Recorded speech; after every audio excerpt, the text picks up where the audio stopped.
Right, hi guys, here we are. It's about 23 hours later, and the muck I've poured in there has dried finally, and I've been trimming it off with Stanley knives and a few chisels that'll fit in that gap. Worked pretty well, except a bit of trouble digging it out from underneath the tape.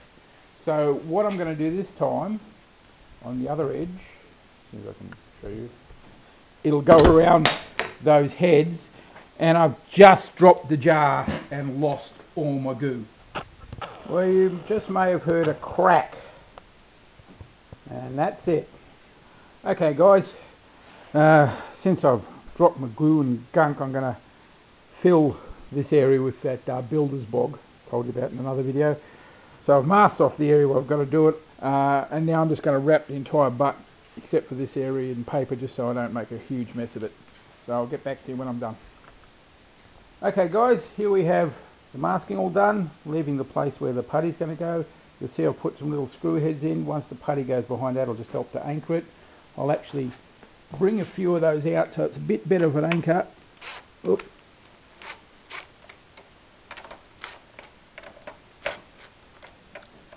And it'll just help hold the putty in place. Now I'll mix that up, and before I start troweling it in, I'll just turn on the camera and film it for a few seconds to see what's happening.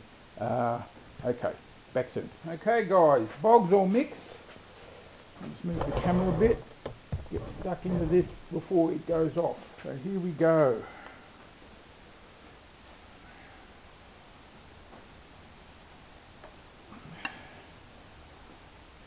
There's also not a very good seal between the chopping board and the body of the gun, so I'm actually putting a little bit of pressure on this to force some of the bog underneath that, help anchor it.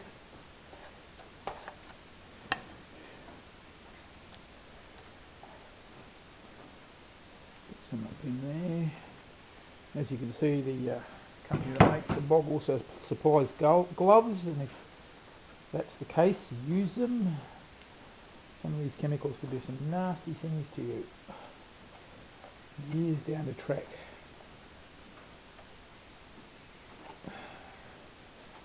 So that's one side roughly done. I've got about 20 minutes working time, so I'm going to quickly turn it over, trowel in the muck on the other side, hopefully I've got enough, and then go back and forwards, smoothing it, clearing it from the edge of the plastic, the tape,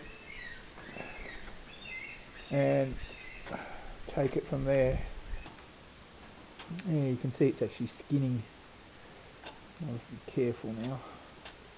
Alright, I will continue to play around with it for the next few minutes with a couple of cleaner spatulas and get back to you.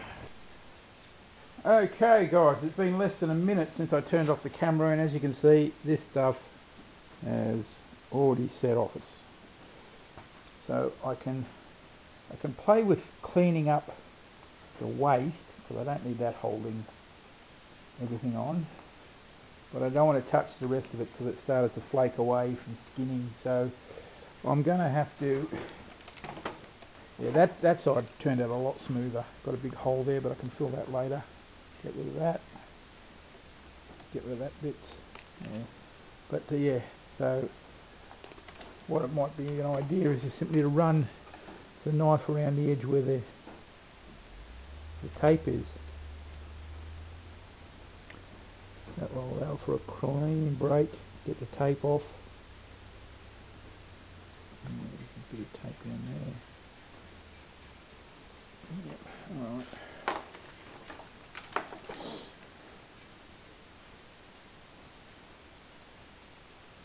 Not sure I'm even getting it in the right area in some of these places. But okay, that'll have to do. I'll have to wait till it hardens up, which according to the tin, I gel in 6 to 8 minutes and start sanding in 20. Lucky me. Okay, you may have noticed while I was fiddling with that, I was actually using this handle, which isn't even completely glued. That's just got the little blomp there, but hold the whole gun by it. I am, pretty chuffed at that. So I'm in the process of making some more goo to fix that. And once that's done, a few little details of sanding stuff, and I promise the painting's coming. Okay guys, talk to you next time. Bye. Got a bit carried away, took off the tape and did a bit of sanding before I came back to it, but as you can see, it's looking pretty good. Let's just zoom this out a bit so you can see it. There you go. So sands down really easy to cut with a craft knife, clean it up. Both sides looking pretty good. So when it's painted, it'll come in really nice. So the next thing is to, I've got some more to do up the top end here. I've got all this area. So I've got this area. So this gap here that's got to be filled up. And also all along here. This space up here, I'd forgotten that I'd actually made a couple of plastic templates to cover that. How did it go? So that goes there basically like that.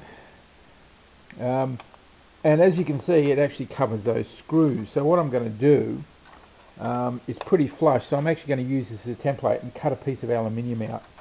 So I can put a screw there, screw down here. So I've got another bracing piece that holds the gun together, and a couple of screws through that bit at the top.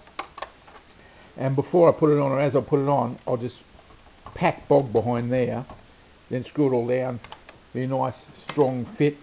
And then got to come back to here, which reminds me I've got to go and check my goo I'm making. So that's it. Then it's just colour scheme at the moment. I'm thinking military, so OD drab and the gunmetal and black, maybe a black and olive drab camouflage scheme.